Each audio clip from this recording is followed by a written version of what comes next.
ایک ماں، اس کی گود میں اس کا سب سے چھوٹا بچہ شیر خوار دودھ پیتا اور اس کی آنکھوں کے سامنے اس کے باقی بچوں کو ایک ایک کر کے آگ میں ڈالا جا رہا ہے۔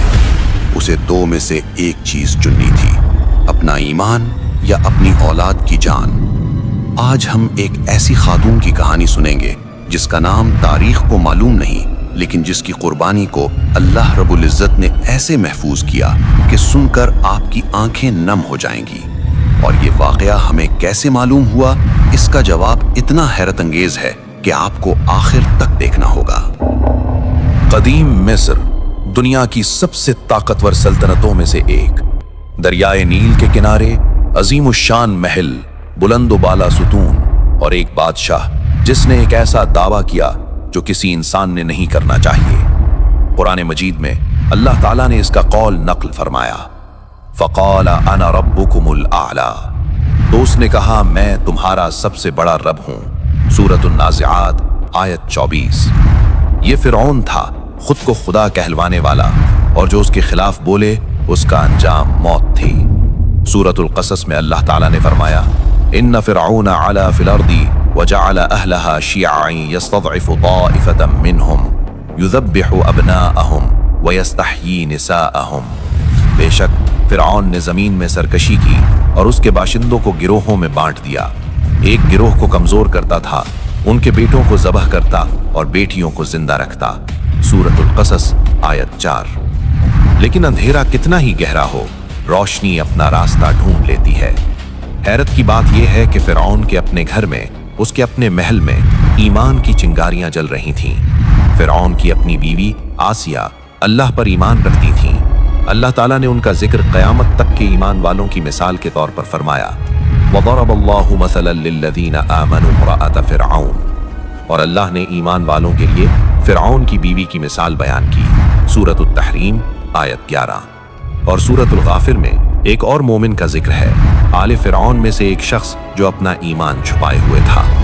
تو یہ تھا وہ مصر، ظلم کا اندھیرا، اور اس اندھیرے میں ایمان کی چھپی ہوئی شمعیں، اور انہی شمعوں میں سے ایک تھی ایک عام سی خاتون جو فرعون کی بیٹی کے بال سنوارتی تھی۔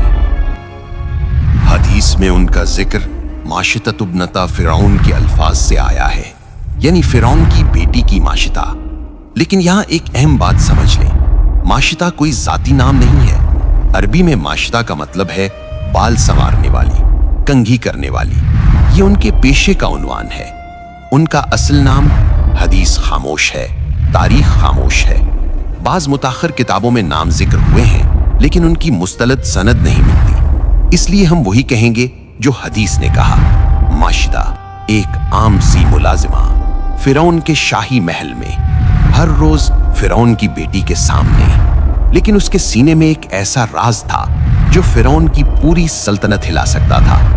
وہ خفیہ طور پر اللہ وحدہ لا شریک پر ایمان رکھتی تھی، وہ ایمان جو فرعون کے محل میں چھپانا پڑتا تھا۔ ہر سانس میں خطرہ، ہر لمحہ آزمائش۔ لیکن ایمان کبھی ہمیشہ کے لیے چھپایا نہیں جا سکتا۔ کبھی نہ کبھی ایک لمحہ آتا ہے جب سب بدل جاتا ہے، اور وہ لمحہ ایک کنگھی کے گرنے سے آیا۔ حدیث کے الفاظ سنیے، نبی کریم صلی اللہ علیہ وسلم فرماتے ہیں، بینما ہی تمشط ابنۃ فرعون اذ سقطت المدرات من یدہا، وہ فرعون کی بیٹی کے بال سنوار رہی تھیں کہ اچانک کنگھی ان کے ہاتھ سے گر گئی۔ ایک کنگھی ہاتھ سے پھسلی، زمین پر گری۔ ایک معمولی سا لمحہ جو کسی کے ساتھ بھی ہو سکتا ہے، لیکن اس لمحے ماشاطہ کی زبان سے بے اختیار نکلا، بسم اللہ، اللہ کے نام سے۔ فرعون کا محل، جہاں صرف فرعون کا نام لیا جاتا ہے، جہاں فرعون خود خدا ہے، اس محل میں اللہ کا نام گونج اٹھا۔ فرعون کی بیٹی نے فوراً سر اٹھایا اور پوچھا، ابھی کیا تمہاری مراد میرے والد ہیں؟ وہ سمجھی شاید اللہ سے مراد فرعون ہے، کیونکہ فرعون نے لوگوں کو یہی سکھایا تھا۔ لیکن ماشاطہ اس لمحے بدل چکی تھیں، یا شاید وہ اسی لمحے کے لیے تیار تھیں۔ انہوں نے صاف الفاظ میں کہا، لا ربی و ربک اللہ، نہیں، میرا رب اور تمہارے باپ کا بھی رب صرف اللہ ہے۔ غور کریں، انہوں نے یہ نہیں کہا میرا رب اللہ ہے، انہوں نے کہا میرا اور تمہارے باپ کا بھی رب اللہ ہے۔ یہ صرف ایمان کا اعتراف نہیں تھا، یہ فرعون کی خدائی کا انکار تھا۔ حدیث میں ہے، فرعون کی بیٹی نے پوچھا، کیا میں یہ بات اپنے والد کو بتاؤں؟ ماشاطہ نے کہا، ہاں، منع نہیں کیا، خوف نہیں دکھایا، معافی نہیں مانگی، واپس نہیں لیا، ہاں بتا دو۔ فرعون کی بیٹی نے جا کر باپ کو بتا دیا، اور پھر فرعون نے ماشاطہ کو اپنے سامنے طلب کیا۔ تصور کریں، ایک طرف مصر کا بادشاہ، خود کو خدا کہلوانے والا، تخت پر بیٹھا ہوا، اس کے ارد گرد محافظ، فوج، طاقت کا ہر نشان، اور دوسری طرف ایک عام سی خاتون، بال سنوارنے والی ملازمہ، اکیلی۔ فرعون نے پوچھا، اولک رب غیری، کیا تیرا میرے سوا کوئی اور رب ہے؟ اور اس عام سی خاتون نے اس عظیم تخت کے سامنے وہی جواب دیا، نعم ربی و ربک اللہ، ہاں میرا اور تیرا رب اللہ ہے۔ وہی جواب، وہی الفاظ، بیٹی کے سامنے بھی اور باپ کے سامنے بھی۔ فرعون کے غصے کی حد نہ رہی، اس نے عذاب کا حکم دیا، اور جو عذاب اس نے چنا وہ سن کر رونگٹے کھڑے ہو جاتے ہیں۔ حدیث کے الفاظ ہیں، فَأَمَرَ بِبَقَرَةٍ مِّن نَحَاسٍ فَأُحْمِيَتْ، پھر فرعون نے تانبے کے ایک بڑے برتن کو آگ پر چڑھانے کا حکم دیا۔ یہاں حدیث میں لفظ بقرہ آیا ہے۔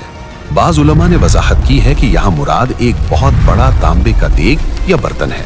ایک بات جو بتانی ضروری ہے، بعض مشہور بیانات میں کھولتا ہوا تیل کا ذکر ملتا ہے، لیکن حدیث مسند احمد کے اصل الفاظ میں صرف تانبے کا برتن آگ پر گرم کیا گیا ہے۔ تیل یا پانی کا الگ سے ذکر حدیث کے الفاظ میں نہیں ہے۔ ہم صرف حدیث کے الفاظ بیان کریں گے۔ مشاطہ نے اس ہولناک منظر سے پہلے فرعون سے ایک درخواست کی، ان لی الیک حاجتن، مجھے تم سے ایک درخواست ہے۔ فرعون نے پوچھا، کیا؟ ان تجمع عظامی و عظام ولدی فی ثوب واحد فتدفنانا، یہ کہ تم میری اور میرے بچوں کی ہڈیاں ایک کپڑے میں جمع کر کے ہمیں دفنا دینا۔ ایک ماں جو جانتی ہے کہ ابھی کیا ہونے والا ہے، اس کی آخری خواہش یہ ہے کہ اس کے بچوں کے ساتھ اسے دفنایا جائے۔ فرعون نے کہا، ذالک لکی، یہ تمہارے لیے کیا جائے گا۔ اور پھر اللہ کی پناہ، فرعون نے اس ماں کے بچوں کو ایک ایک کر کے اس کی آنکھوں کے سامنے اس دہکتے ہوئے برتن میں ڈال دیا۔ حدیث یہاں تفصیل نہیں دیتی، اور شاید تفصیل کی ضرورت بھی نہیں۔ ایک ماں کا دل اور اس کے بچے اور آگ، اس سے زیادہ الفاظ بے معنی ہے۔ بچے ایک ایک کر کے قربان ہو رہے تھے ماں کی آنکھوں کے سامنے، اور مشاطہ ڈٹی رہی ایمان پر، ہر بچے کے بعد ایمان پر، یہاں تک کہ باری آئی آخری بچے کی۔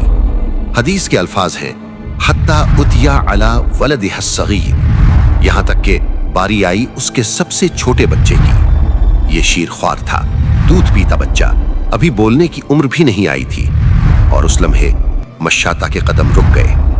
فتقاعست ان تقع فیہا، وہ اس میں گرنے سے ہچکچائیں۔ ساری ہمت، سارا عزم، سارا صبر ایک لمحے کے لیے ڈگمگایا۔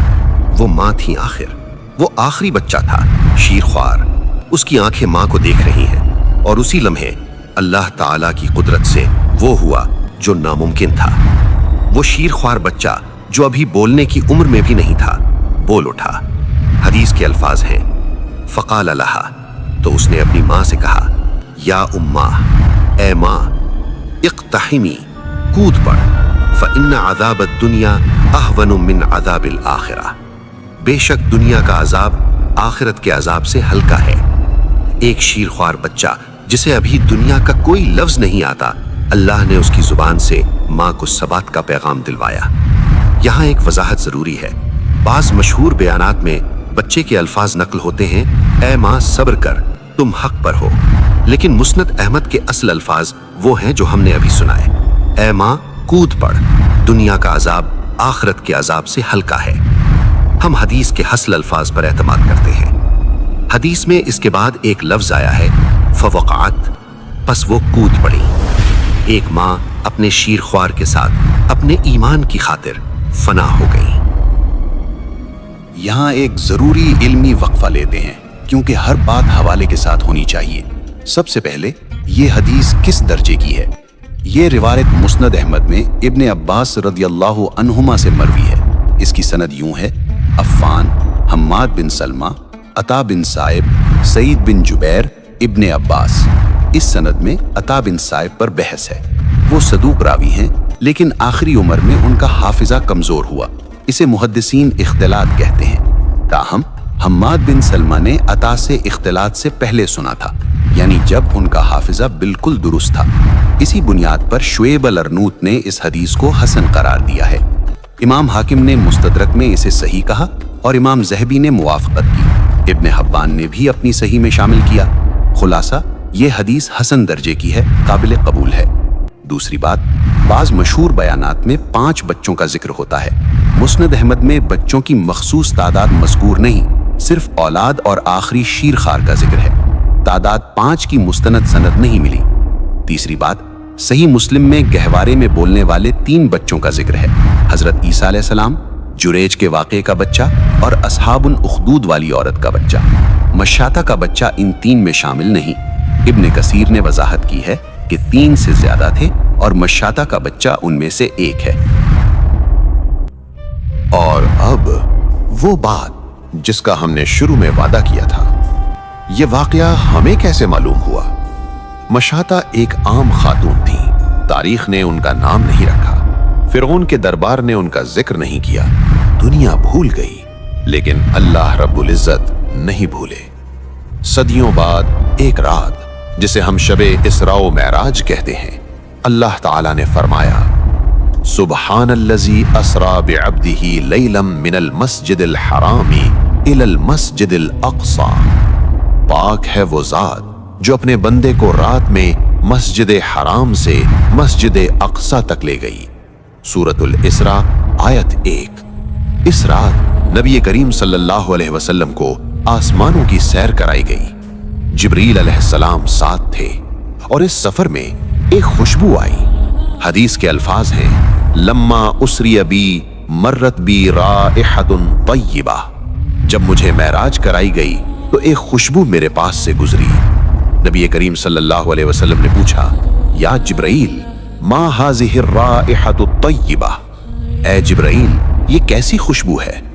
اور جبرائیل علیہ السلام نے جواب دیا: ہذہ ریح ماشطۃ ابنتی فرعون و اولادہا۔ یہ فرعون کی بیٹی کی مشاطہ اور اس کے بچوں کی خوشبو ہے۔ سنا آپ نے؟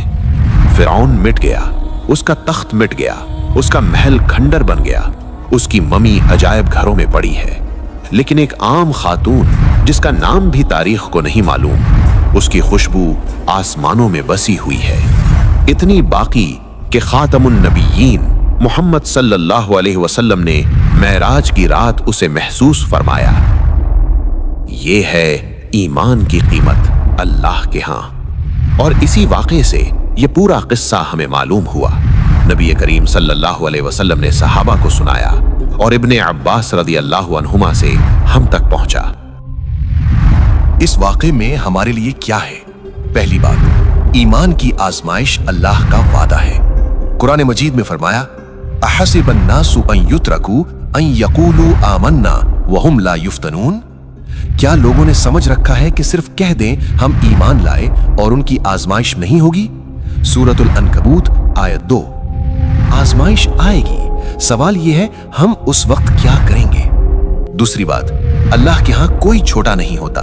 مشاطہ ایک ملازمہ تھی، بادشاہ نہیں، عالمہ نہیں، دنیا کی نظر میں بے نام، لیکن اللہ کے ہاں ان کی خوشبو آسمانوں میں ہے۔ تیسری بات، سورۃ البروج میں اصحاب الاخدود کا ذکر ہے، وہ مومنین جنہیں ایمان کی وجہ سے آگ کے گڑھوں میں ڈالا گیا۔ مشاطہ کا واقعہ اسی روایت کی کڑی ہے۔ تاریخ میں بار بار ایسے لمحے آئے جب ایمان والوں کو سب کچھ دے دینا پڑا، اور ہر بار اللہ نے ان کا ذکر محفوظ رکھا۔ وما ذالک علی اللہ بعزیز، اور یہ اللہ کے لیے کچھ مشکل نہیں۔ سورۃ البروج آیت 17۔ اور آخر میں ایک سوال جو میں آپ کے ساتھ چھوڑ کر جاتا ہوں۔ ہمیں فرعون کے تانبے کے برتن کا سامنا شاید کبھی نہ ہو، لیکن ایمان کی چھوٹی چھوٹی آزمائشیں ہر